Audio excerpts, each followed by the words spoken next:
नमस्कार दोस्तों, स्वागत है आपका अपने YouTube channel Duggu coaching centre में। आज मैं आपके लिए लेकर आया हूँ क्लास 5th का हिंदी का सैम्पल पेपर।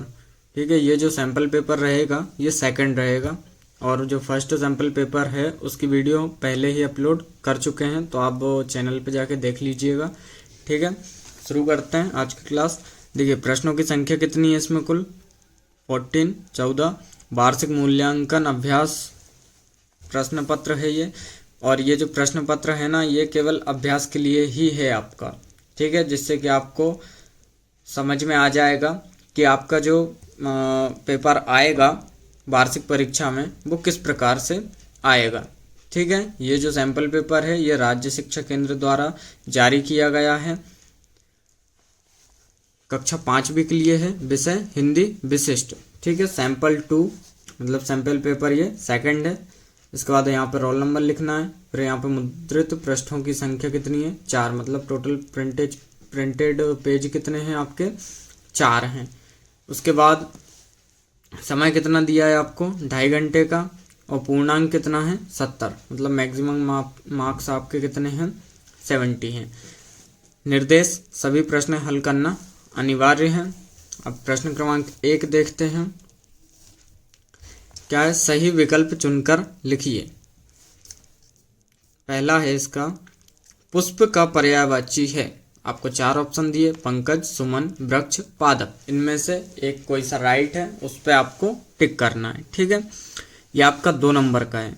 फिर दूसरा है, संविधान निर्माता कहा जाता है पंडित ईश्वर चंद्र विद्यासागर को, डॉक्टर अब्दुल कलाम को, डॉक्टर भीमराव अंबेडकर को, और चौथा ऑप्शन है डॉक्टर राजेंद्र प्रसाद को।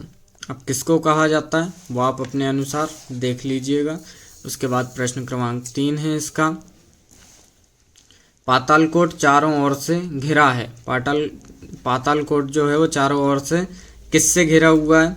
घाटियों से, पहाड़ियों से, नदियों से या समुद्र से? किससे घिरा हुआ है ये आपको सही ऑप्शन बताना है।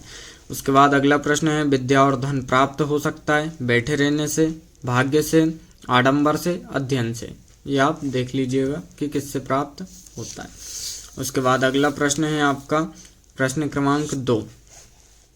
क्या है? कोष्ठक में दिए गए शब्दों में से उचित शब्द चुनकर रिक्त स्थानों की पूर्ति कीजिए। आपको यहाँ पे ब्रैकेट में 2 ऑप्शन दिए हैं, उनमें से किसी एक ऑप्शन को आपको चुन के यहाँ पे खाली स्थान में यानी रिक्त स्थानों में लिखना है। ठीक है, पहला प्रश्न देखते हैं इसका, जिस शब्द से स्त्री जाति का बोध हो उसे खालिस्तान कहते हैं। जिस शब्द से स्त्री जाति का बोध होता है उसे कौन से मतलब क्या कहते हैं? स्त्रीलिंग कहते हैं या पुल्लिंग कहते हैं? उसके बाद दूसरा प्रश्न है, सूरज हमें रोशनी देता, खालिस्तान नया जीवन देती है, तो पानी या हवा? ये आप देख लीजिएगा। उसके बाद अगला प्रश्न है, लाखों सिर एक साथ खालिस्तान में झुक जाते हैं, सजदे में या सदमे में? उसके बाद चंद्रशेखर आजाद बड़े होकर एक महान खालिस्तान बने, दंडाधिकारी बने या क्रांतिकारी बने? क्या बने? दंडाधिकारी या क्रांतिकारी। उसके बाद अगला प्रश्न है, भारतीय सैनिकों के कोई 3 गुण लिखिए। ये आपका 3 नंबर का प्रश्न है। भारतीय सैनिकों के कोई 3 गुण लिखना है आपको। उसके बाद प्रश्न क्रमांक 4 है, कोयल और कौवा की बोली में क्या अंतर है? ये भी आपका 3 नंबर है। जो कोयल और कौवा की बोली होती है उसमें क्या अंतर होता है ये आपको बताना है। उसके बाद प्रश्न क्रमांक 5 जो है उसमें निम्नलिखित शब्दों में एक प्रत्यय जोड़कर नए शब्द बनाइए। क्या है कि ये जो शब्द लिखे हुए हैं इसमें आपको एक जोड़ना है पीछे।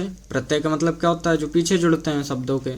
तो इसमें आपको एक जोड़ना है और नए शब्द बनाने हैं। जैसे सेना, इसमें एक जोड़ना है तो क्या बनेगा? सैनिक। भूगोल, इसमें एक जोड़ना है आपको। और प्रकृति में भी एक जोड़ना है। ठीक है, उसके बाद आता है आपका प्रश्न क्रमांक 6, निम्नलिखित शब्दों के हिंदी मानक रूप लिखिए। ये भी आपका 3 नंबर है। जैसे माटी, तो माटी क्या बोलते हैं? मिट्टी। पाथर, पत्थर। और अमोल, इसके आपको हिंदी मानक रूप लिखने हैं। उसके बाद प्रश्न क्रमांक 7 है आपका, निम्नलिखित मुहावरों के अर्थ लिखिए। ये जो मुहावरे लिखे हुए हैं इनको आपको केवल इनके अर्थ लिखने हैं। जैसे छूमंतर होना, दूसरा है आंखों का तारा होना, और तीसरा 9 2 11 होना। अगला प्रश्न है आपका, अपनी पाठ्य पुस्तक की किसी कविता की 4 पंक्तियां लिखिए। अपनी आपकी जो पाठ्य पुस्तक है मतलब हिंदी की जो बुक है उसमें से किसी एक कविता की आपको 4 लाइनें लिखनी है।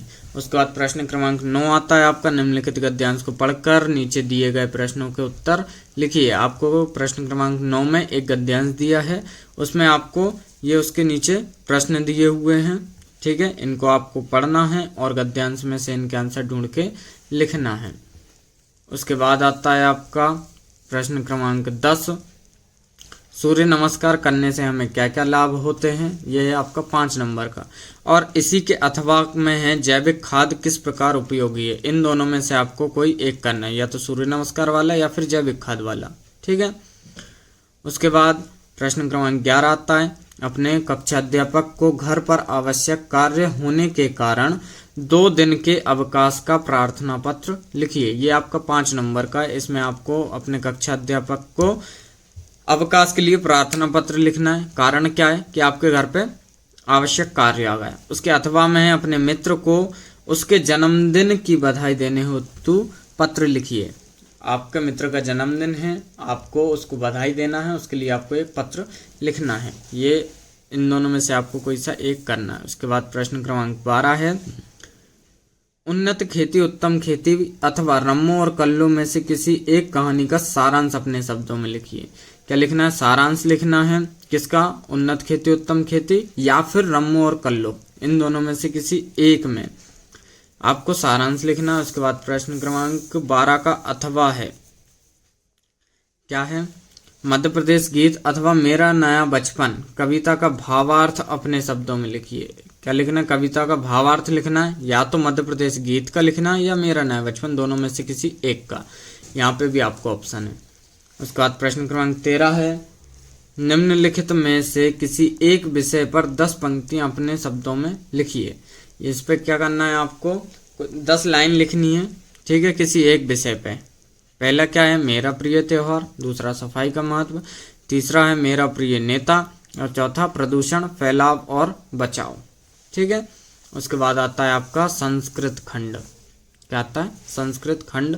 प्रश्न क्रमांक 14 का पहला है, कोष्ठकात उचितम शब्दम चित्वा रिक्त स्थानानि पूरयत। ठीक है, कोष्ठक में दिए हुए शब्दों को चुनकर और यहाँ पे रिक्त स्थान में भरना है। अब यहाँ पे पहला है, उद्याने वृक्षाः संति या अस्ति, ये आपका 1 नंबर का है। फिर खालिस्थान ददाति विनियम, धन या फिर विद्या। उसके बाद अगला प्रश्न है, प्रश्नानाम एक पदेन उत्तराणि लिखत। प्रश्नों के एक पद में उत्तर लिखना है। प्रश्न क्या है आपका? वर्षे कति मासा, मतलब वर्ष में कितने महीने होते हैं। दूसरा है, कह श्याम वर्ण, श्याम वर्ण कौन है, मतलब श्याम वर्ण किसका था। फिर कह स्नानम करोति, स्नान कौन करता था बार बार, ठीक है, ये आपको बताना है। तो इस प्रकार से मैंने क्लास 5th का हिंदी का सैंपल पेपर 2nd आपको बता दिया है। फर्स्ट वाला जो है उसकी वीडियो पहले ही अपलोड हो चुकी है, और इसके बाद आएगा आपका 3rd सैंपल पेपर। 3rd की भी वीडियो बहुत जल्द आने वाली है हिंदी की, ठीक है। तो इसी प्रकार का सपोर्ट आप बनाए रखें और हमारे चैनल को सब्सक्राइब करें, वीडियो को लाइक करें। धन्यवाद।